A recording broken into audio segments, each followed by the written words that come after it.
Vous évoquiez les mutuelles, c'est très, très juste, les mutuelles, les coopératives agricoles, le crédit agricole, sauf que Pas que les banques populaires aussi.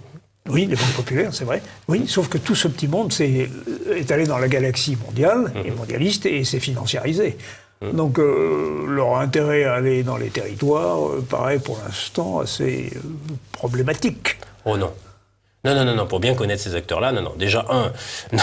Les acteurs qu'on a évoqués, on ne va pas parler d'acteurs individuels parce que ça ne se fait pas. Non. Mais non, ont quand même les deux pieds bien ancrés dans la terre. Et à chaque fois qu'ils ont essayé justement de s'immiscer dans le grand monde financiarisé, ils ont plutôt pris des gadins que. Donc ils n'ont pas réussi. Ils auraient eu parfois des velléités d'y aller, mais en réalité, ils sont très tournés en fait vers le local. Et même ces acteurs-là ont déjà pris le pas. Non, ils ont compris pour un certain nombre d'entre eux. Jusque-là, en fait, le modèle entrepreneurial, notamment, prenons celui de la banque, sans prendre des acteurs individuels. Oui. Mais jusqu'à maintenant, leur seule arme pour se sauver, c'était quoi? C'était couper les coûts.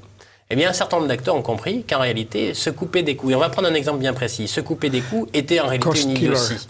Une idiotie, pourquoi? Parce que ces acteurs ont une peur bleue de quoi?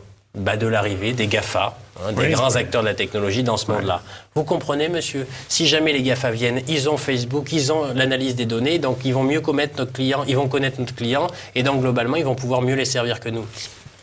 Incroyable quand même qu'une banque vous dise, vous avez des armées de gens sur le terrain, une armée de gens, servez-vous-en pour justement être en capacité de savoir quels sont les besoins en fait de vos clients. Ce qui fait que beaucoup d'acteurs ont compris qu'en réalité, le local, c'est une question, là aussi il faut faire quand même sa révolution intellectuelle. Le local, lorsque vous avez des gens sur les territoires, si vous les utilisez comme des sentinelles, eh bien en fait c'est un atout et pas un poids.